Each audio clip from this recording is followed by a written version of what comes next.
के अंदर एक रिवायत नकल करते हैं, कहते हैं कि क़यामत का दिन होगा, मैदान महशर सजी हुई होगी, लोगों का हिसाब किताब हो रहा होगा,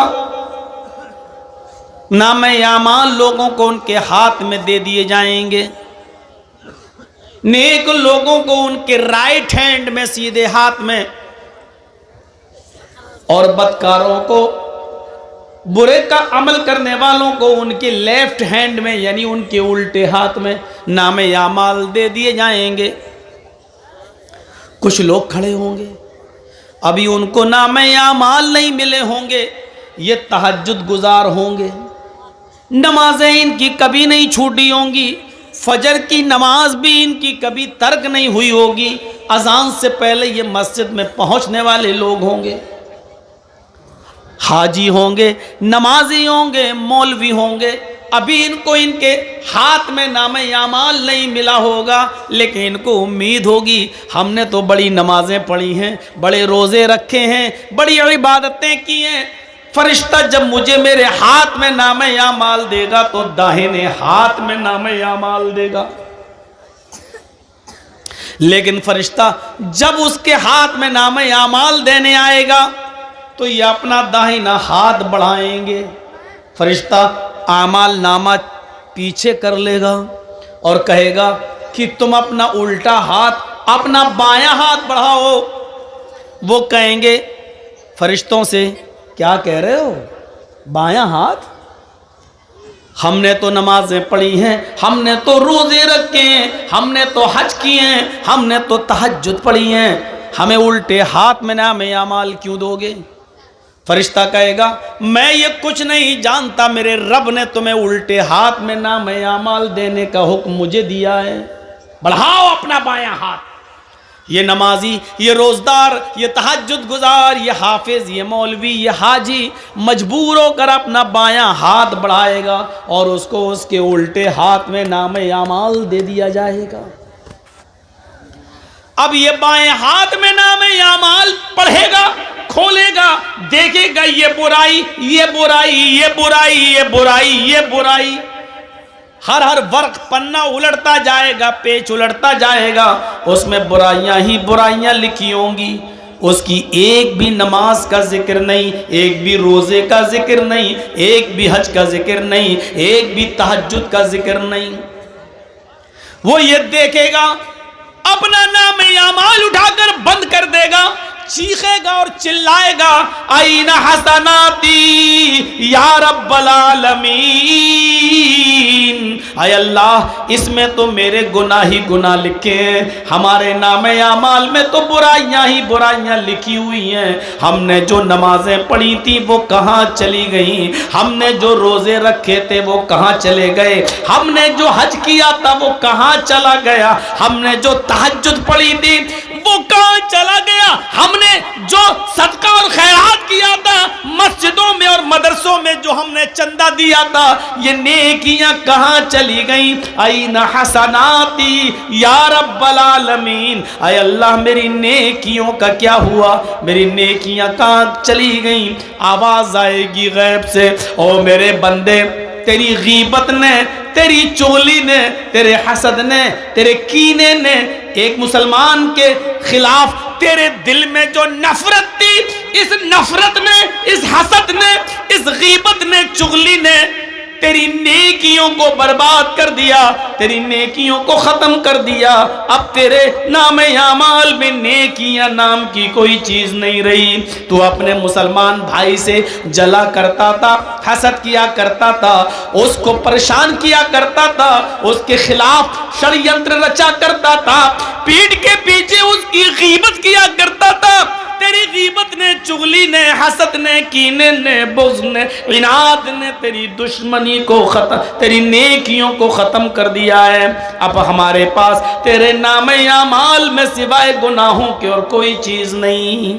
ये गीबत, ये चुगली, ये हसद, ये कीना, ये बुग़्ज़, ये इनाद, ये दुश्मनी, एक दूसरे से ये नफरत इतनी इतनी बुरी चीज़ है कि ये हमारी नमाज़ों को ख़त्म कर देती है, हमारे रोज़े को बर्बाद कर देती है, हमारी इबादतों को चौपट कर देती है। हम नमाज पढ़ रहे हैं लेकिन बाहर निकल के आए अपने भाई की ग़ीबत करते हैं, ये नमाज हमारी ख़त्म कर दी जाती है, सवाब से हमें महरूम कर दिया जाता है। ईमानदारी के साथ बताइए हमारे समाज में ये बुराई चल रही है कि नहीं चल रही है? ये आम हो चुका है या नहीं हो चुका है? कुरान पढ़िए, इन्नमल मुअमिनून इख्वा फअस्लिहू बैना अखवैकुम। ये दो चीज़ें हो गई। पहले तो अल्लाह ने कहा इन्नमल मुअमिनून इख्वा, सब मुसलमान मोमिन आपस में भाई हैं। पहले एक रिश्ता जोड़ा, पहले अहमियत बताई। देखो, एक मुसलमान को दूसरे मुसलमान की इज्जत उसी तरह करना चाहिए जिस तरह वो अपने भाई की करता। कोई अगर उसके भाई को गाली दे दे तो उसको बर्दाश्त नहीं होता है, ऐसे ही अगर कोई किसी मुसलमान को सताए तो इसको बर्दाश्त नहीं होना चाहिए, उसको अपने भाई की तरह समझना चाहिए। पहले एक रिश्ता जोड़ा, इन्नमल मुअमिनून इख्वा, दुनिया के अंदर जहां भी मुसलमान है वो तुम्हारा भाई है। और फिर दूसरी चीज बताई, फअस्लिहू बैना अखवैकुम, जब तुम्हारे दो भाइयों के दरमियान किसी बात को लेकर तनाज़ा हो जाए, झगड़ा हो जाए, इख्तिलाफ हो जाए, किसी बात को लेकर मन मिटाव हो जाए, किसी बात को लेकर उन दोनों के दरमियान जुदाई हो जाए, तो ये गांव वालों की जिम्मेदारी है, ये समाज की जिम्मेदारी है, ये पूरी कौम की जिम्मेदारी है कि उन दो मुसलमान भाइयों के दरमियान उस लड़ाई को ज़्यादा दिनों तक न रहने दें, बल्कि पूरा समाज मिलकर उन दोनों को मिला दे। फ़अस्लिहू बैना अखवैकुम, समाज के लोगों को चाहिए कि उन दोनों की सुलह करा दें, उन दोनों को मिला दें। ये दूसरी चीज़ है। दो चीज़ों पर गौर करिएगा आज की तकरीर में। बस पहली चीज़ सब भाई हैं, और दूसरी चीज़ दो भाइयों के दरमियान, दो मुसलमानों के दरमियान, सिर्फ दो, यहाँ तो पूरा ख़ानदान, पूरे ख़ानदान से दुश्मनी मोल लिए हुए है, सिर्फ दो मुसलमानों के दरमियान अगर गांव में कोई लड़ाई है आपस में किसी बात को लेकर, और आपको मालूम है कि ये दोनों 1 साल से नहीं बोल रहे हैं, 2 साल से नहीं, तो ये पूरा समाज गुनाहगार होगा, पूरा गांव गुनाहगार होगा। पूरे गांव की और पूरे समाज की जिम्मेदारी ये बनती है कि उन दोनों के दरमियान सुलह करा दें।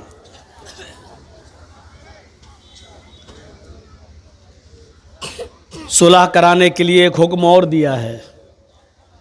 झूठ कितनी बुरी चीज़ है।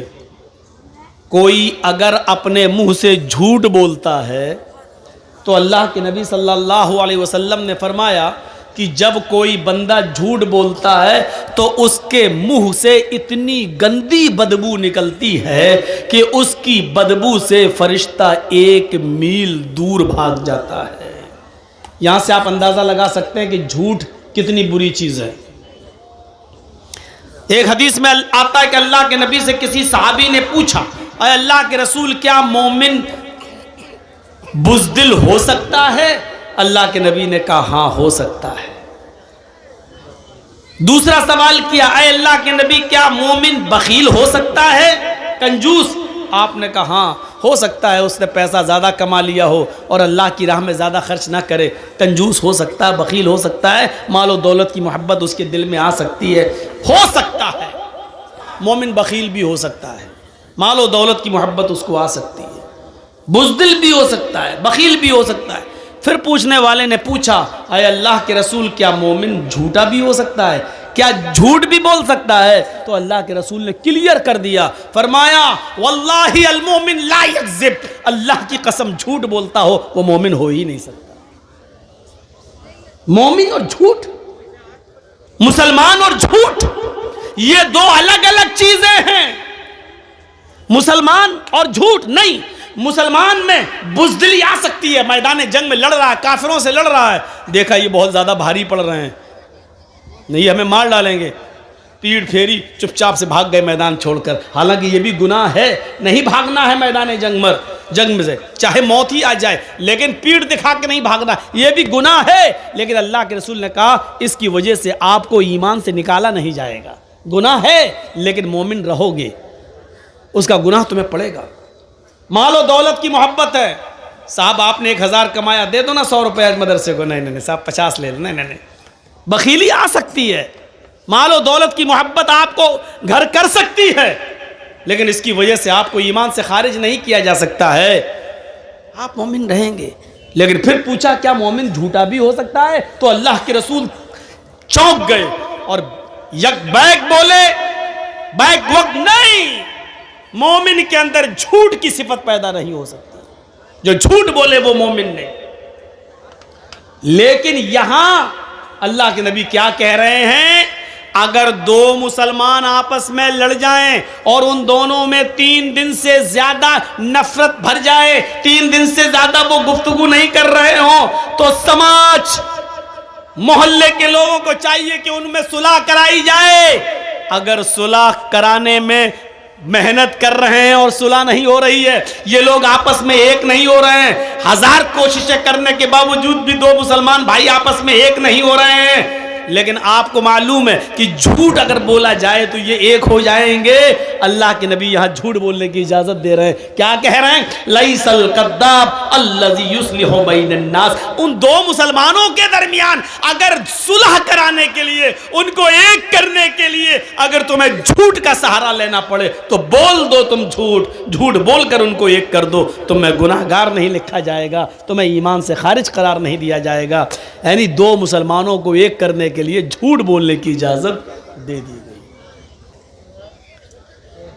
तो मेरे भाइयों, आप अंदाजा लगाइए कि एक मुसलमान का दूसरे मुसलमान के साथ क्या मामला है कि अगर झूठ बोलकर भी उन दोनों को एक किया जा सकता है तो कर दो।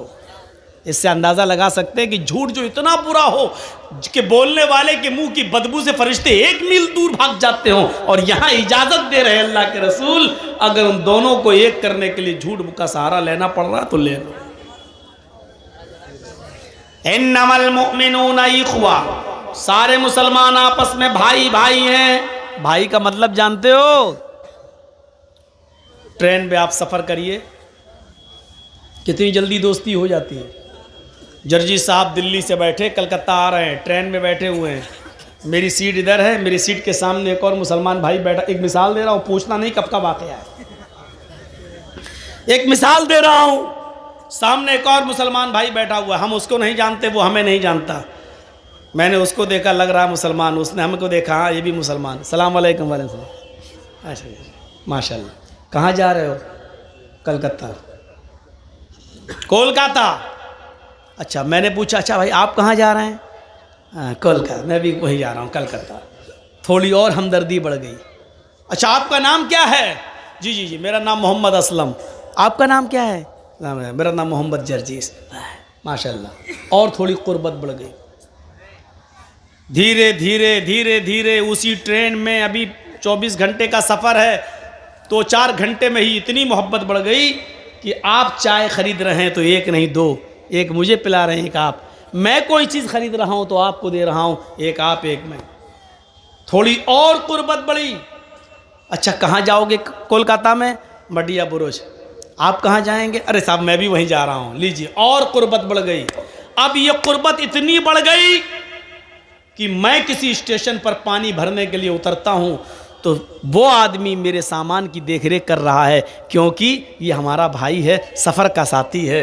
वो किसी स्टेशन पे उतरता है तो हम उसका सामान देख रहे हैं। आप इतना भरोसा हो गया, जब मैं उतरता हूं तो उससे कहता हूं मेरा सामान देखना, जब वो उतरता है तो मुझसे कह देता भाई साहब मैं उतर रहा हूं मेरा सामान देखना। अब उसकी न सिर्फ जान बल्कि उसके माल की हिफाजत की जिम्मेदारी भी एक दूसरे के ऊपर आयद हो जाती है।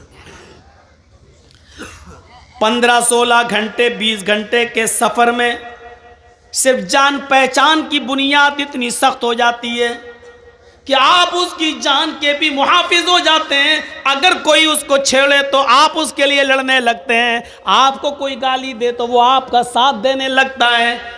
जब आप स्टेशन पे उतरते हैं तो आपके सामान की हिफाजत मैं करता हूं, मैं उतरता हूं तो आप मेरे सामान की हिफाजत करते हैं। 15, 16, 20 घंटे के सफर में जब तुम दोनों एक दूसरे की जान और एक दूसरे के माल के मुहाफिज बन गए, अल्लाह के नबी कहते हैं ये दुनिया भी एक सफर है, हम सब इस दुनिया में एक मुसाफिर की हैसियत से आए हुए हैं, इस दुनिया में हम सब सफर कर रहे हैं। ओ लोगों, चंद घंटों की मुलाकात में जब तुम एक दूसरे की जान के और माल के मुहाफिज रक्षक हो गए हो, तो जिंदगी के सफर में भी एक इंसान का, एक मुसलमान का की जान और एक मुसलमान का माल दूसरे मुसलमान के ऊपर हराम है। अल्लाह के रसूल ने हज्जतुल विदा के मौके पर जो खुतबा दिया था, उस खुतबे में आपने यही जुमले कहे थे, इन्ना दिमाअकुम व अमवालकुम हरामुन अलैकुम का हुर्मत यौमिकुम हाजा फी बलदिकुम हाजा फी शहरिकुम हाजा। ये अल्लाह के नबी ने फरमाया, ओ लोगों, तुम्हारे खून और तुम्हारा माल एक दूसरे के ऊपर हराम है, तुम एक दूसरे को कत्ल न करो, एक दूसरे का माल नाजायज तरीके से न खाओ।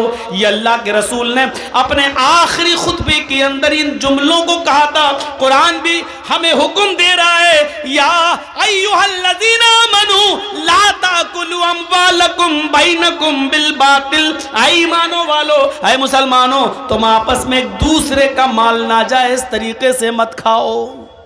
नाजायज तरीके से माल खाना समझते हो क्या है? जर्जीत साहब मोबाइल के मैकेनिक हैं, मैं मोबाइल संभालता हूं, आप मुसलमान हैं, आप हमारे पास आए, साहब मौलाना साहब, जर्जीत साहब मेरा मोबाइल ख़राब हो गया, ज़रा देख लीजिए। थोड़ा चेक किया, देख लिया इसमें क्या कमी है। 100 रुपये का काम है, बस एक चीज़ लाई जाएगी, 100 रुपये में पड़ जाएगी। अब 100 की जगह हम 150 ले लें, कोई बात नहीं, लेकिन मैंने उसको बता दिया, साहब इसमें तो बहुत कमी है, इसकी तो पूरा टच ख़राब हो गया है, इसमें तो ये कमी है, 800 रुपये लगेंगे भाई। हैं 800? भाई देख लीजिए यार, हम गरीब आदमी हैं, होते नहीं साहब, इसमें इतनी कमियां हैं, इसमें इतनी प्रॉब्लम है, ये है, ये पड़ेगा, वो पड़ेगा, लोकल नहीं डालते हम, ओरिजिनल डालते हैं, ये करते हैं, वो करते हैं, और बात होते होते 500 रुपये पे मामला टिक गया। आपको मालूम है 100 रुपए की चीज पड़ना है, और आपने उसको 800 से तय करते करते 500 पे मामले को डन कर दिया। सुनो, मोबाइल संभाल कर उसको दे दिया और 500 रुपए ले लिया।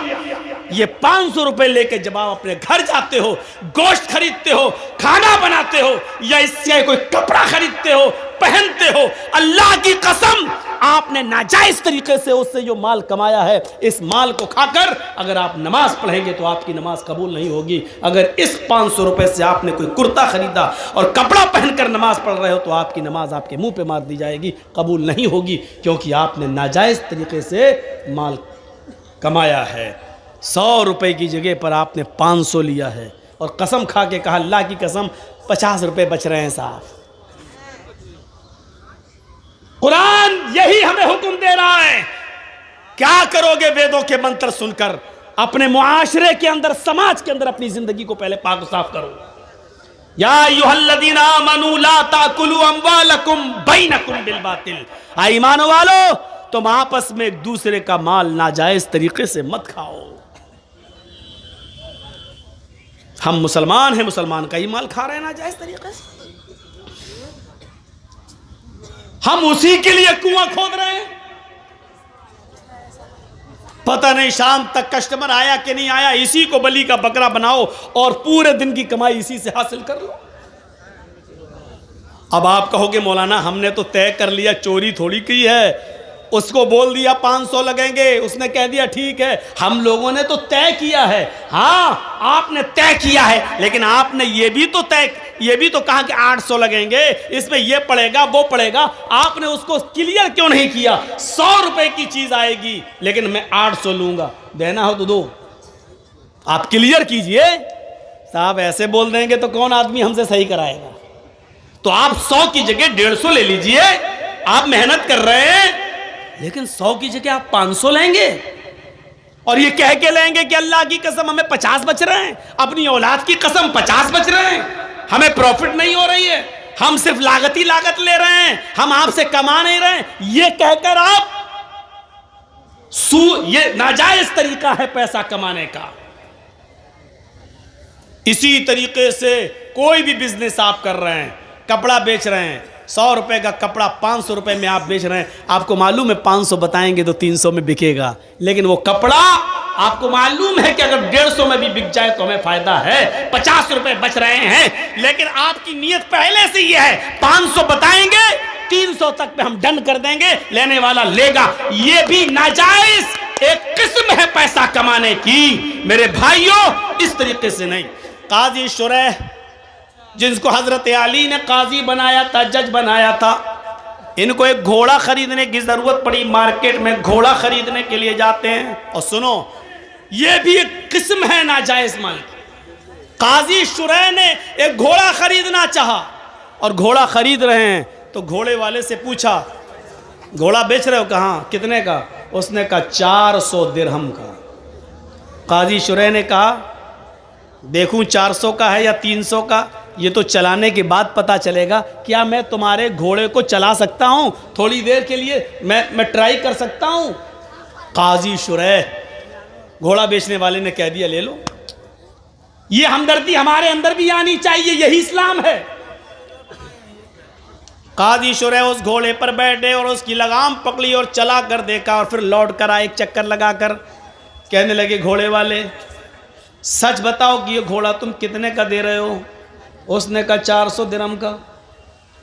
नहीं, तुम्हारा घोड़ा तो 400 से भी ऊपर का है। मैंने इस घोड़े की रफ्तार से अंदाजा लगाया है, शायद तुम किसी मजबूरी में तुम बेच रहे हो। मुझे सच बताओ घोड़े की सही कीमत क्या है? कहा नहीं, मैं तो 400 दिरहम मुझे मिल जाए, मुझे जो जरूरत है उतना ही मैंने बता दिया। काजी शुरैह ने कहा कि नहीं, तुम्हारा घोड़ा 500 दिरहम का है। घोड़ा बेचने वाले ने कहा इधर सुनिए, इधर देखिए, यतीमों की और गरीबों की और मजबूरों की जमीन कम पैसों में खरीदने वालों, जानते हो कि 2 लाख रुपए की उसकी जमीन है, लेकिन उसकी मां बीमार है, उसकी बेटी बीमार है, उसको जमीन बेचकर अपनी बेटी का इलाज कराना है, इसलिए मजबूरी में वो 1.5 लाख की देगा।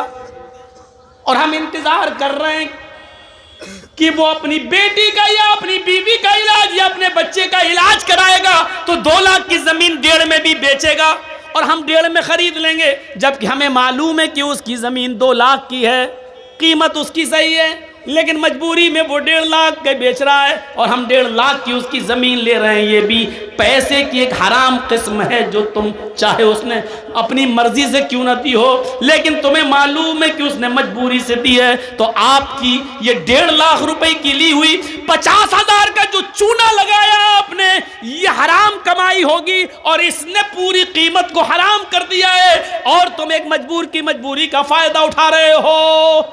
ये माफ किए जाने लायक जुर्म नहीं है। सुनो, काजी शुरैह कहते हैं तुम्हारा घोड़ा तो 500 दिरहम का है, तुम 400 क्यों मांग रहे हो? उसने कहा सुनो, 400 दिरहम की मुझे ज़रूरत है, मैंने कीमत 400 मांगी है, अगर आप 500 देना चाहें तो यह आपकी मर्जी, वरना मेरी तरफ से सिर्फ 400 फिक्स है। यही कहेगा बेचने वाला। साहब आपको अच्छा लग रहा है और 500 देना चाहते तो दे दीजिए, लेकिन हमारी तरफ से 400 है। काजी शुरैह कहते हैं मैं एक और चक्कर लगाता हूँ। उन्होंने एक और चक्कर लगा कर देखा और देखकर फिर लौट कर आते हैं और कहते हैं घोड़े वाले, तुम अपनी मजबूरी नहीं बताना चाहते हो, मत बताओ, लेकिन मैंने दोबारा तुम्हारे घोड़े को चला कर देखा तो मैं यकीन के साथ कह सकता हूं तुम्हारा घोड़ा 500 से भी ऊपर का है, ये 600 दिरहम के लायक है। घोड़ा बेचने वाला फिर कहता है काजी साहब मेरी तरफ से 400 दिरहम है, अगर आप 600 दे दें 500 दे दें तो ये आपकी मर्जी है, लेकिन मेरी तरफ से 400 दिरहम उसकी कीमत है। काजी शुरैह कहते रुको, एक और चक्कर लगाया और आकर कहते हैं कि तुम्हारे घोड़े में कोई कमी नहीं है, ये घोड़े की कीमत तो 700 दिरहम भी तुम बताओ तो मुनासिब है। उसने कहा 400 मेरी तरफ से, ऊपर आप अगर जो दे देंगे वो बखुशी मैं कबूल कर लूँगा। काजी शुरैह एक और चक्कर लगाते हैं और चक्कर लगाने के बाद आते हैं और अपने पॉकेट से 800 दिरहम निकाल कर देते हैं और कहते हैं तुम्हारा घोड़ा 800 के लायक है, ये पकड़िए कीमत। अब तुम किसी मजबूरी में अगर 400 का बेच रहे हो तो ये तुम्हारी मजबूरी हो सकती है, लेकिन मैं तुम्हारी मजबूरी का नाजायज फायदा नहीं उठाऊंगा। मैंने जो मुनासिब समझा और तुम्हारे घोड़े की जो कीमत होती है वो मैंने अपने हिसाब से बिल्कुल जायज दी है। ये 800 दिरहम के लायक तुम्हारा घोड़ा है। काजी शुरैह ने 800 दे दिए, मांगे 400, दे दिए 800, और साथ में क्या कहा, मैं तुम्हारी मजबूरी का फायदा नहीं उठाता हूं, इसलिए मैंने 800 दे दिए हैं, जिस लायक है तुम्हारा घोड़ा। आए बबुला बोना के लोगों, अहमदाबाद वालों, कटियार के लोगों, कभी तुमने किसी मजबूर की मजबूरी को समझते हुए कभी 2 लाख की जमीन को 2.25 लाख भी देने की कोशिश की है? कभी किसी गरीब की 2 लाख की जमीन को 2.5 लाख में भी खरीदा है, ये सोचकर कि चलो वो अपनी बेटी का इलाज करा लेगा, चलो उसकी मां को कैंसर है वो अपनी मां का इलाज करा लेगा, हमारी जमीन पड़ी रहेगी, 2 की जगह 2.5 में हम बेच ले रहे हैं, 2-3 साल में उसकी कीमत बढ़ जाएगी, हम तो फिर कमा लेंगे। क्या कभी हमने किसी मजबूर की मजबूरी का फायदा को देखते हुए उसकी 2 लाख की जमीन को 2.5 लाख में लेने की कोशिश की है? नहीं। 2 की जमीन को 1.5 में तो लेने वाले इस महफिल में भी हजारों मिल जाएंगे, सैकड़ों मिल जाएंगे, बहुत मिल जाएंगे, लेकिन 2 लाख की जमीन को 2.5 लाख में लेने वाला एक भी नहीं मिलेगा। अगर उठवाया जाए तो एक भी नहीं मिलेगा। मेरे भाइयों, इस्लाम ये कहता है किसी की मजबूरी का नाजायज फायदा ना उठाओ। ये एक मुसलमान का दूसरे मुसलमान के साथ ये हमदर्दी होनी चाहिए।